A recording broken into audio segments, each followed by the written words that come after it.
This is the last day in Georgia. Today I'm driving back to Turkey.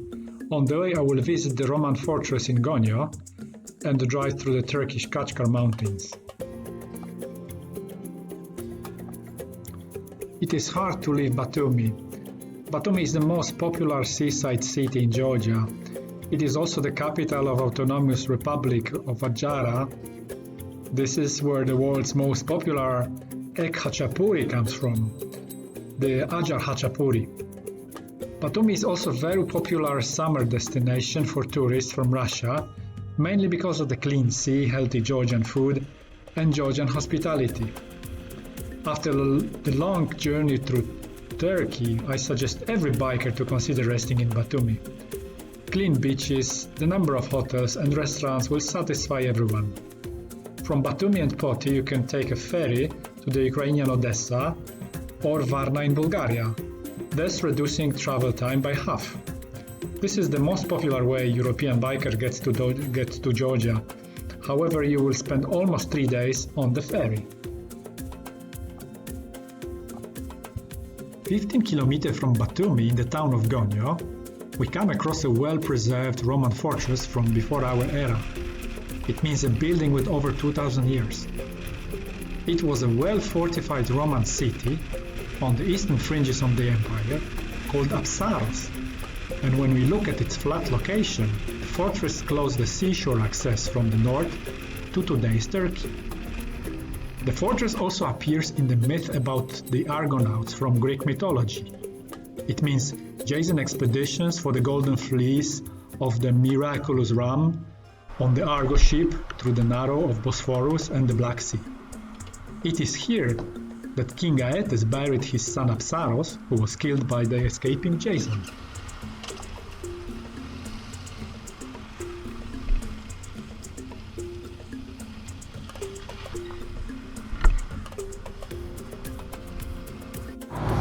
Hi guys, we are in front of Apsos or Gonio stronghold.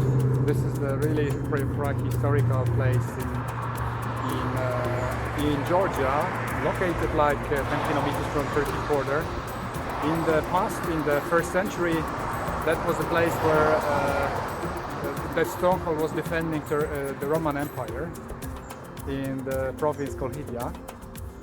And the saint, one of the saints, 12 saints, the grave is on the side. That's what they say, but Georgian authorities is forbidding digging here.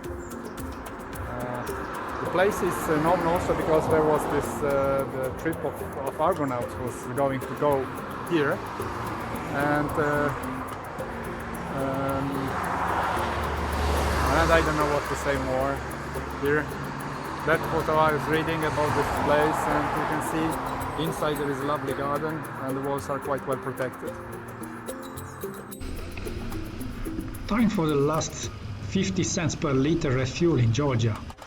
It won't be so cheap anywhere. As you can see, the stations have refuel here, but you have to be careful not to splash us with gasoline.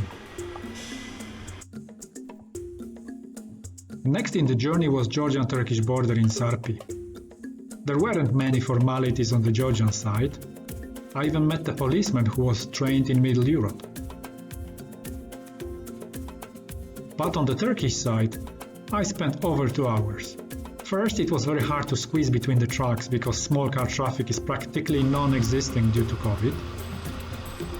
At first, they did not want to let me pass, suggesting that I could not enter Turkey. Later the situation became clear. First, I underwent a medical examination, then customs control, then passport control, and finally gates control. I left the motorcycle and walked with my passport from window to window.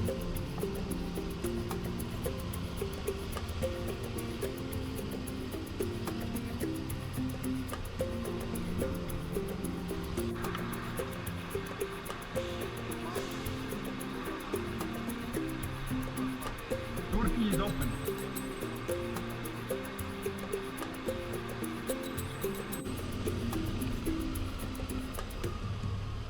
Finally, I was released and just abroad I drove into the beautiful Cackar mountains.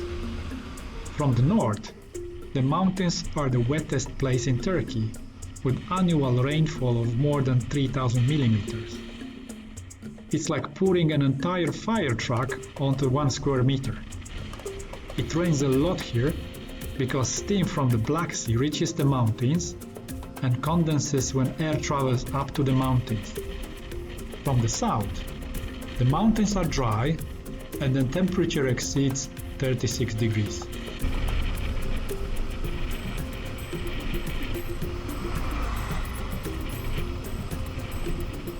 And it was from the south side that I was driving most of the day.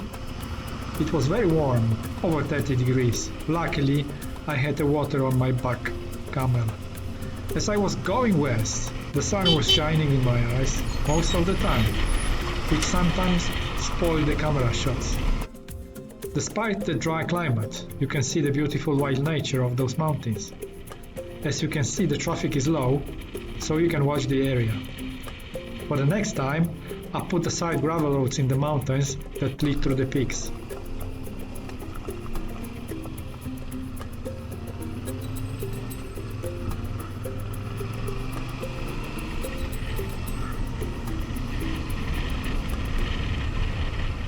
I especially recommend the road from Yusufeli to Izmir.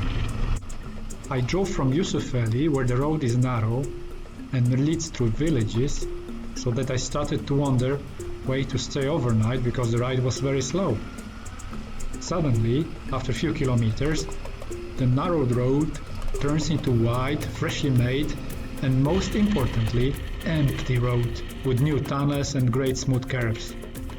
I recommend it to anyone who likes to ride along mountain curves with beautiful views.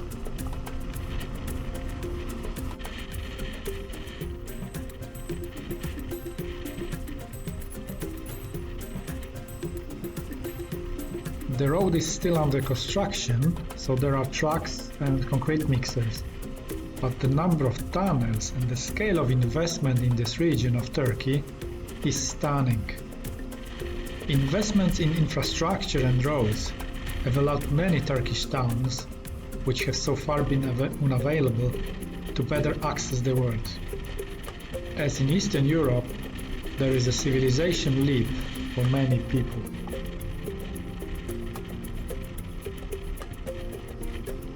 By accident, I came across the 7th longest tunnel in the world.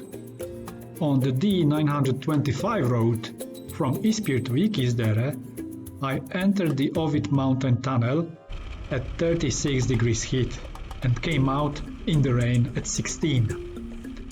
The tunnel is 14.5 kilometers long, and at the end of the tunnel you drive in the fog because there is a cloud inside.